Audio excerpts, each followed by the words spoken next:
right, guys, this is Crazy Kev here, and I'm here with UFC fighter Alex Caceres. How we doing, my man?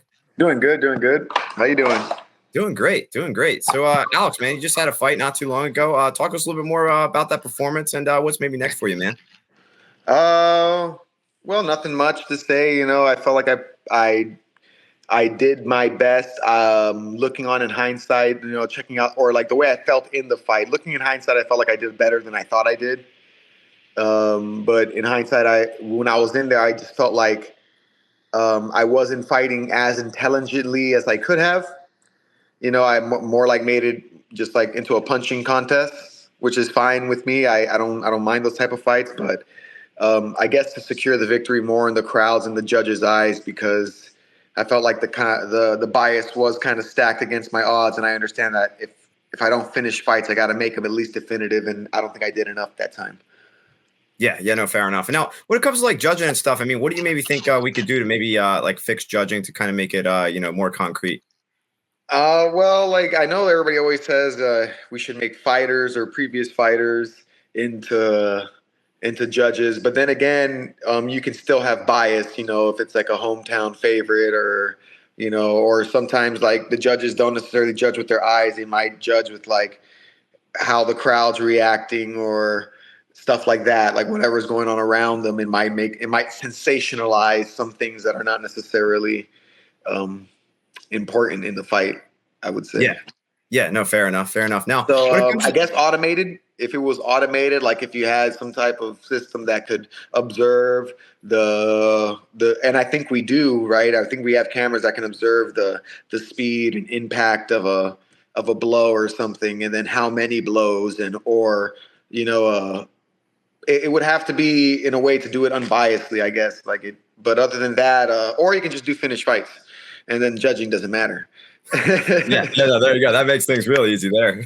Now, when it comes to just like dealing with fear, man, I mean, you were mentioning that in another interview. I mean, how are you dealing with that fear going into that Sean Woodson fight, man? I guess I would experiencing that moment again. I would fighting, that is. I would have to say that maybe I would have to like put a slight correction on that. I'm not feeling fear. I would have to say I'm definitely feeling anxiety, but I'm not feeling fear. It's more as observing fear. So it's kind of like the difference between seeing a wild animal in front of you, versus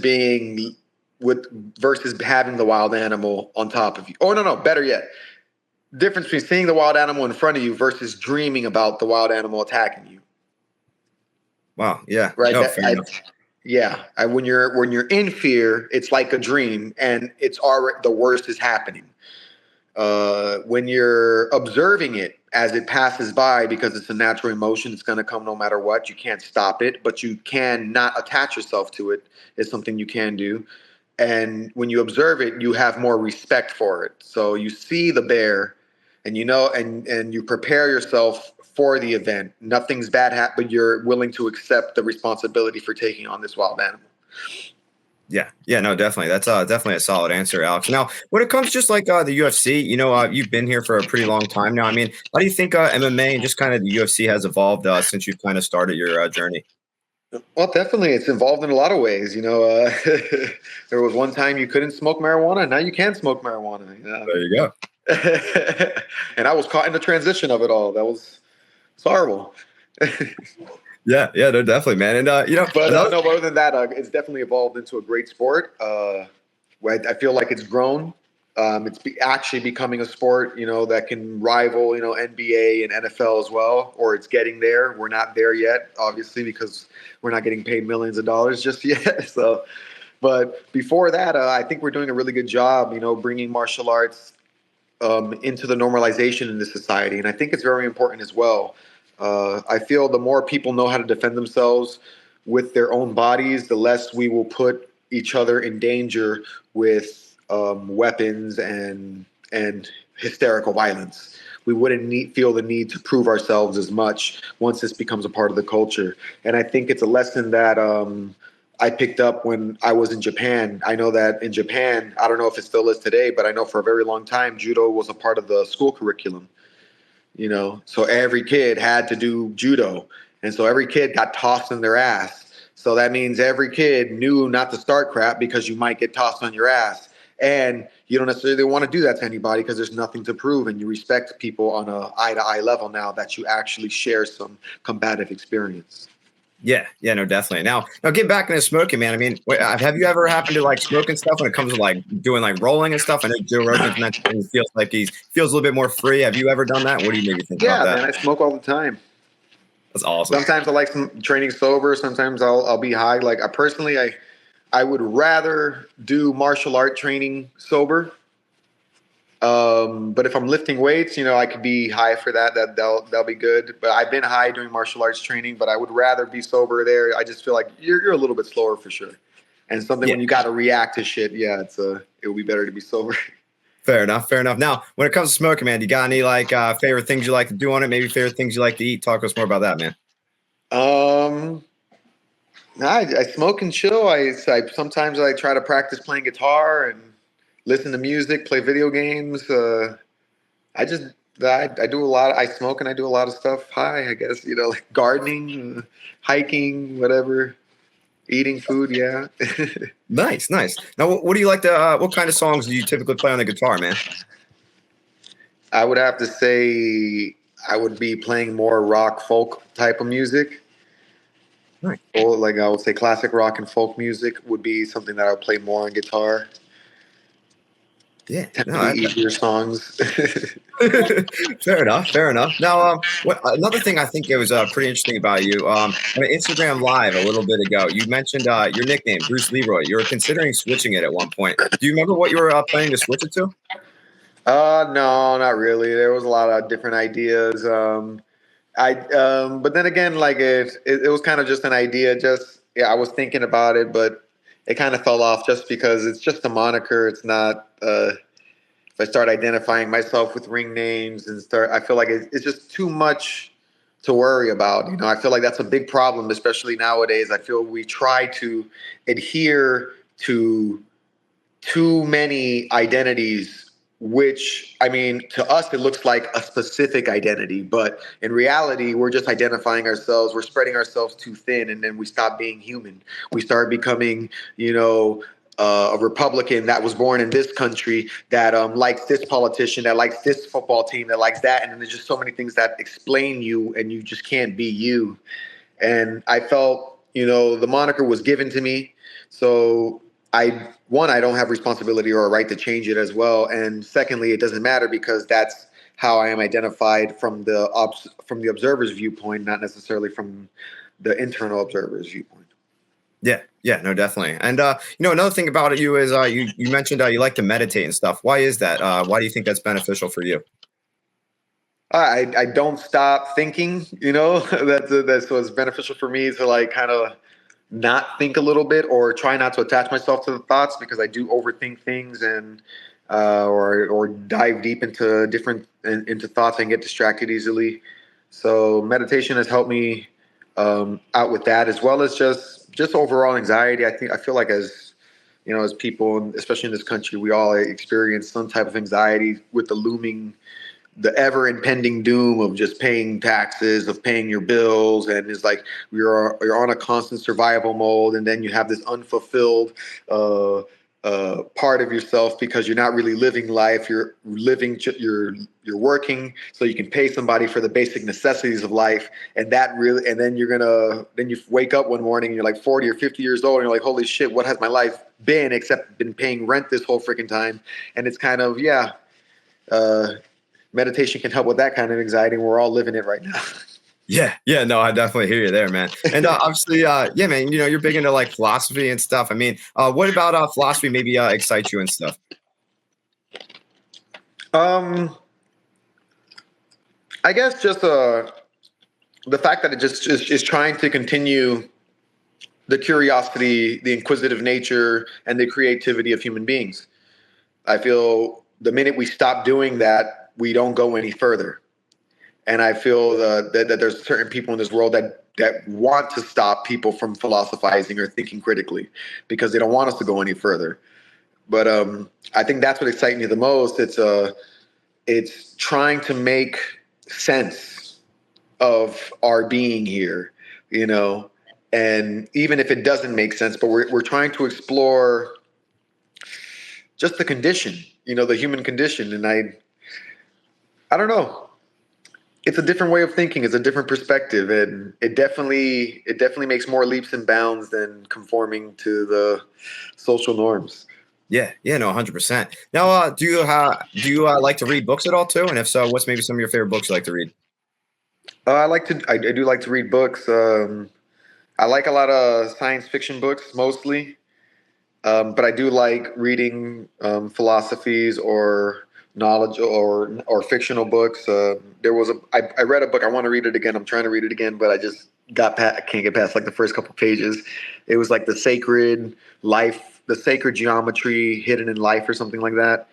And you think it's a geometrical book, but it's actually a very philosophical and like spiritual book as well. Like it's just showing you like how everything is pretty much can be expressed in a geometrical pattern, and why does energy express itself in a geometrical pattern, and like a lot of different levels. Like I said, I have to read it again, and that even like the color red has a specific shape, you know, to it. You know, Yeah. same thing with like every single color on the spectrum, every number represents a shape. Like it's crazy. It's a pretty cool book, but I also the most recent book I would have to read, which was one of the most impactful books, was I actually have it right here so I can show you. Oh, sweet.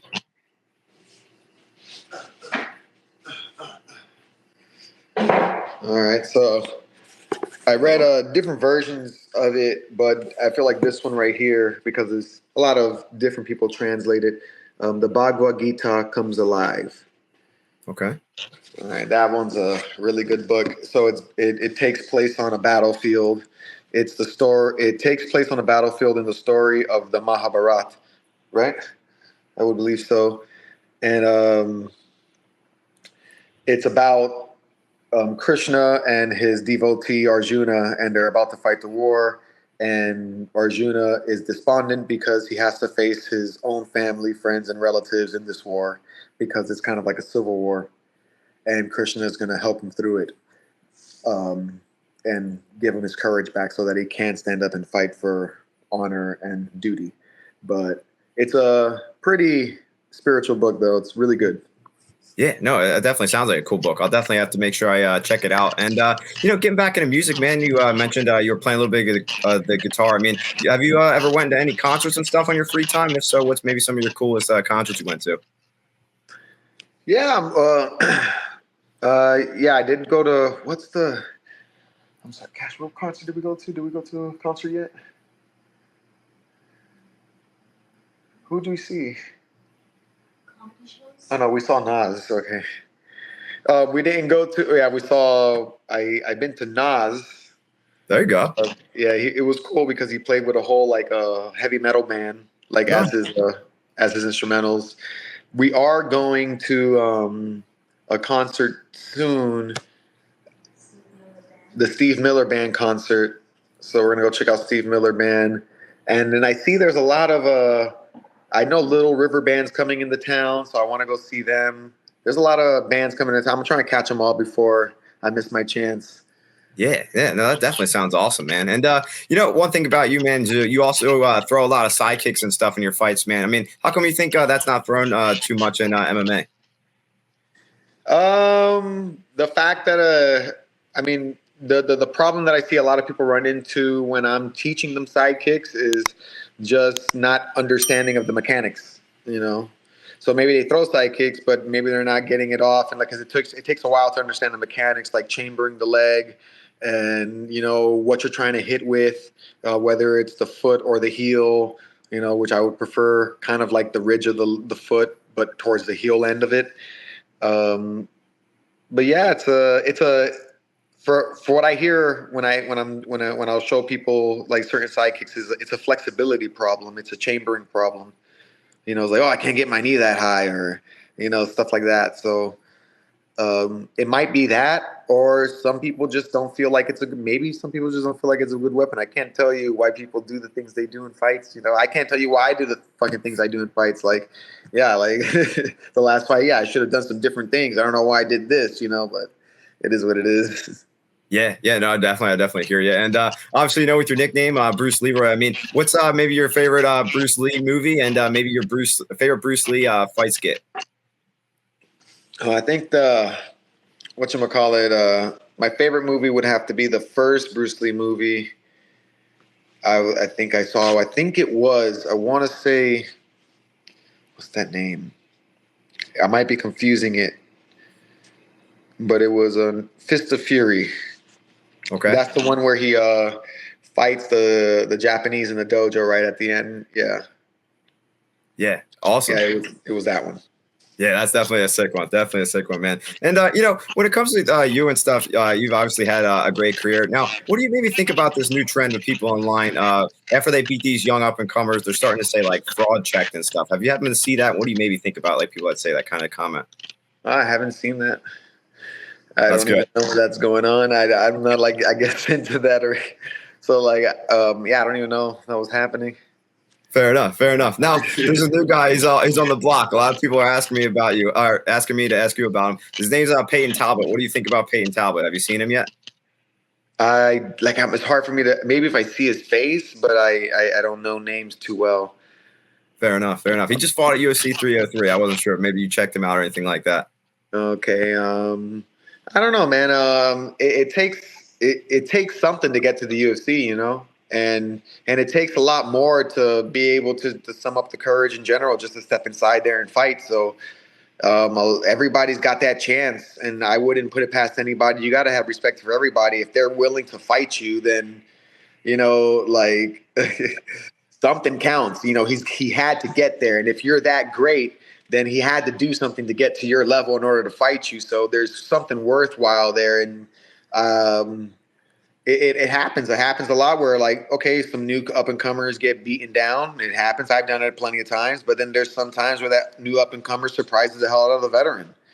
And it does. Sometimes it boils down to experience or athleticism. Who knows? But yeah, I wouldn't put it past anybody. There's a lot of newcomers that come in that are young and do really well against these seasoned people that might be talking crap. Or I say it's better just to get out there and fight and do your job, and that's about it. If you want to talk about something, talk about politics or music or other shit like that. But about your opponent, there's nothing you can say because he's going to fight you anyway.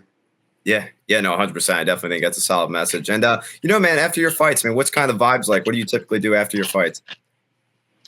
Get back to training as soon as I can. Just chill, just living life. Honestly, I don't do anything special. I like to go visit some more of these like springs and watering holes out here in Arizona. So maybe do some hiking out there. But yeah, just chilling, man. Nothing crazy. I love it. Now, like outside of fighting, man. I mean, like when you're all said and done this thing, have you maybe thought of what you maybe want to do after you're all done fighting in the UFC?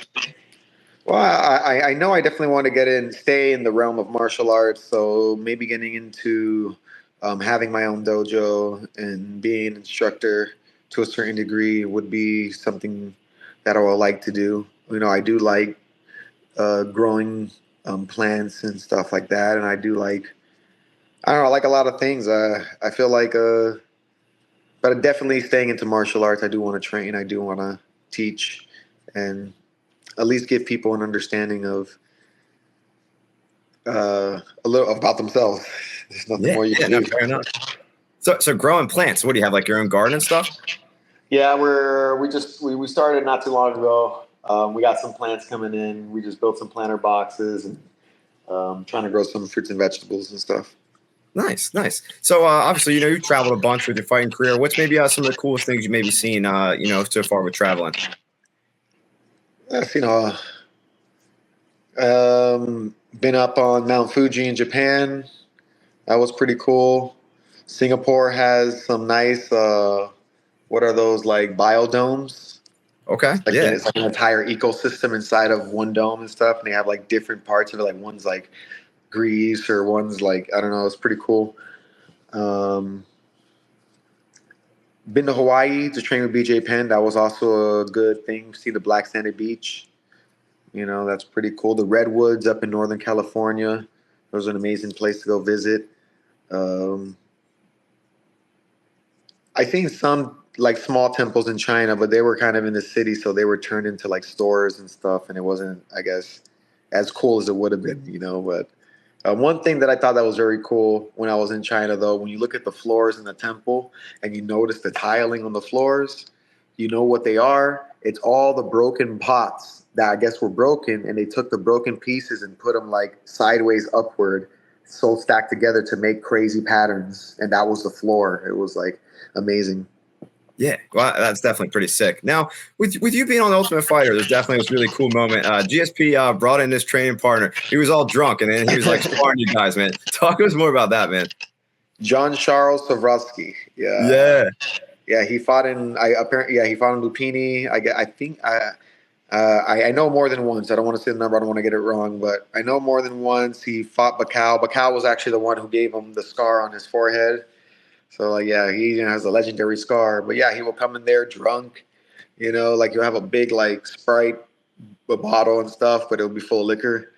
And yeah, he just came in like he came driving to the gym like in shorts and with his gloves ready, no shirt, just ready to do Muay Thai. And yeah, he was really good, man. He was really good. One thing that I always found that I thought was incredible, that he would sweep me with leg kicks like whenever, but he'll hit me in the thigh, but it was like it wasn't painful. It was just it made like my leg just go limp. Yeah, like he was hitting like the nerve on the right spot. He didn't do it hard and just sweep you completely. He did it to everybody. That's incredible. Wow. So when it comes to Ultimate Fighter, that's definitely like my favorite moment on the show. Is there any cool like behind the scenes stuff that maybe was on the show that maybe you remember about? All the pranks, man. They cut out a lot of the pranks. Do you have some special pranks maybe you can share? Yeah, man. I bleached the entire yellow team's clothes. Nice. I mixed their detergent with bleach. I saran wrapped their toilets almost every morning. It's awesome. And I put a dead bird in their grill. Oh, geez. And they ate from it that night. And they didn't show any of it. Why? Why do you think that is? And there was more. There was more, definitely. I just can't remember. It was very long ago. Yeah, it was, man. Why do you think they didn't show that stuff, man? I don't know why. They followed me with the cameras. Like I was literally like bear crawling into the yellow team's room to like saran wrap their toilets, and they followed me. Like they bear crawled with me. I can't believe no one woke up. Like there was like a whole camera crew sneaking with me. These guys are silent like ninjas, but it was cool. But yeah, I don't know why they didn't show it. Maybe they just didn't want that's what the show to be about, and maybe some of the stuff I guess I was doing was pretty. Fucked up. Like, yeah. Oh, well. I remember I would like always like I wake up before everybody, and I always go downstairs and tie like a rubber band on the little handle hose of the sink, and I'll just face it towards the sink, so anybody turns on the sink, they get soaked. That's awesome. Where'd you come up with all these pranks? Are you just a big prankster and stuff?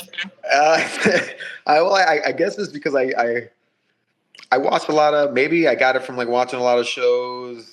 When I was a kid growing up, like family shows, and the brothers always been pranking each other. But I don't know.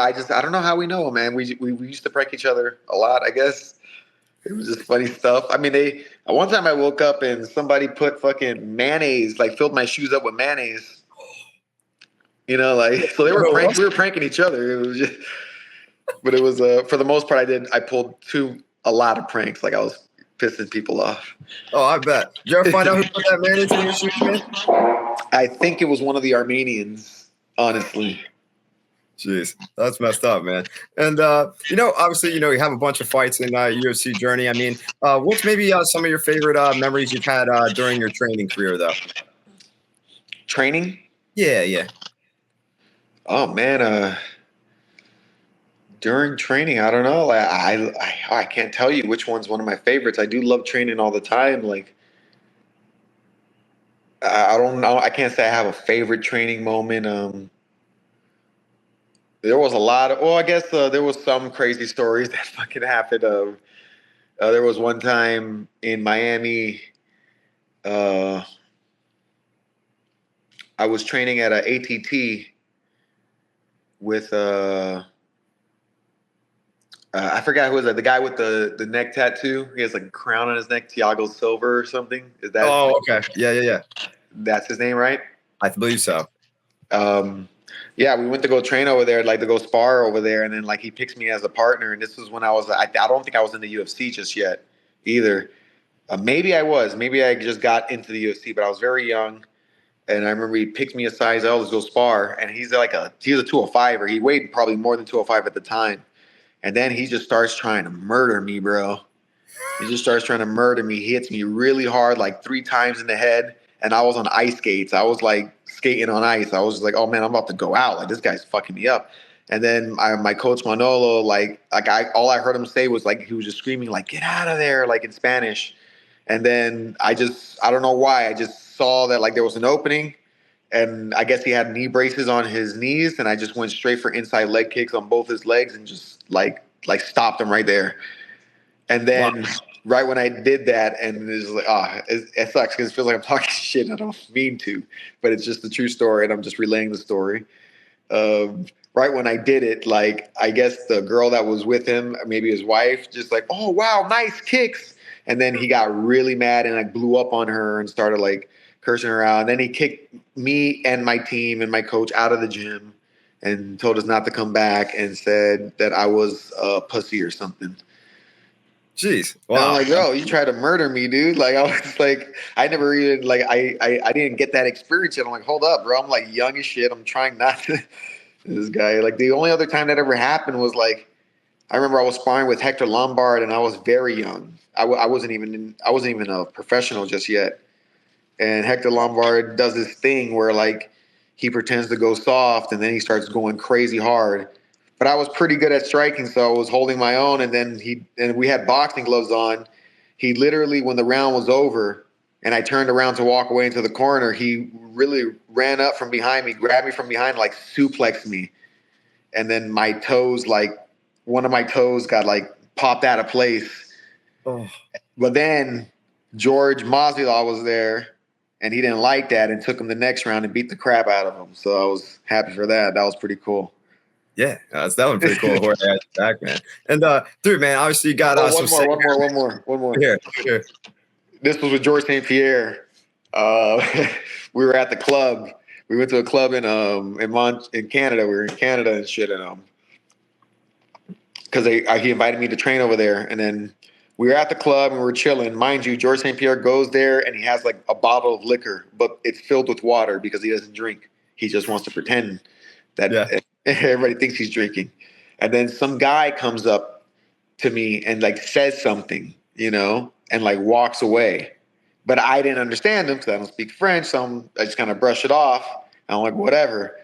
And then all I see is George gets up really mad and grabs this guy by like the shirt and stuff and starts screaming at him and starts like talking to him and throws him away. And the guy's like freaking out, because everybody knows who he is. And the guy's like freaking out and just like runs out of the club, and just leaves. And I'm like, oh man, what happened? He's like, no, he came up to you and he says, what you doing here, you monkey, get out of here. And he's like, I don't like that. And like the guy was being racist and George leaped up to my defense and it was pretty cool. That's awesome. That's definitely cool that Jorge and GSP stood up for you, man. That's definitely pretty sick, man. Two Georges. Yeah, and man, what was I gonna say? Yeah, your hair, man. I mean, obviously, you've been growing that thing out for a while. Talk to us more about like how long you've been growing it out, and how do you kind of manage that thing? I think it's been about probably a little bit more than 3 years now. Wow. And I don't do too much. I just, I wash it with as natural as I can get, shampoo and conditioner, and that's it. Pretty much. I comb it sometimes. I put like shea butter in it. I like shea butter. Shea butter works, and that's about it. Pretty sweet. So what kind of makes you cut it off? I've seen you cut it a couple times. Why do you cut it off sometimes? Well, I believe the last time I cut it off because when I got it shaped up, I knew it was uneven for a while, and the sides were uneven. So I cut it off so that I can grow it back, get it reshaped up, and let it grow out more even. Nice, nice. Okay, fair enough, fair enough. And one thing about me, like I mentioned, I've been doing Taekwondo since I was 5 years old, so it's been 19 years now, and I've been teaching for 6 years. So I just love martial arts and love what I do. With all the different guys I got in my gym, what advice would you give them to keep on coming into the gym and to keep on getting better and better every day? Well, like the only advice I can give to anybody for about anything getting better is just like there is no extra reward than the skill that you're going to obtain by honing yourself every single day. You'll never find yourself, especially if you don't participate in an action. You know, we are action in the literal form. We wouldn't be anything if we didn't do anything. So if there shouldn't be a motivation, there shouldn't be a reward at the end of the tunnel. There shouldn't be a carrot dangling at the end of your stick. You know, you gotta just do it because the reward itself is doing it and being able to do it. When I feel unmotivated, I would have to, and it's not to motivate myself, is to look at the stark truth, is that I would have to see the people that don't have the opportunity or physical ability to do what we do every single day, something that can actually hone our minds and bodies. There's some people that could be born disabled, or some people that were killed young, and some people that live in enslavement in some type of way and cannot perform these things. So we have to see how fortunate we are to actually pursue ourselves into a better and progress ourselves in such a way, whatever it may be, whether if you're studying medicine or you're practicing martial arts or you're becoming a proficient technician in woodworking or metalworking. Some people just do not have that opportunity to be creative, and we have to, embrace that. So if you have a place and you have a safe place that you can go to and study something that will train your body, mind, and soul, you have to appreciate that, because not all of us can. Yeah, no, definitely, Alex, and that's definitely a solid message. And man, speaking of messages, what's maybe your final message out there for the fans watching this video? Well, I hope you enjoy the video, and I hope you enjoy the rest of my fights as much as I can muster in my old age. But other than that, for everybody, I hope that everybody could study some type of martial arts. Honestly, I think we could make the world a better place, a safer place, if everybody knew how to kick a little ass. I definitely agree with you there, Alex. And yeah, man, like I said, it's been awesome watching your journey, and I'm really, really happy we got to do this interview. So again, man, thank you so much for taking the time and coming on, and hopefully we can do another one in the future. And best of luck with your next fight you got coming up in the future. All right, thank you very much, man. You're the man. All right, take care. Enjoy the rest of your day. All right, peace. Peace out.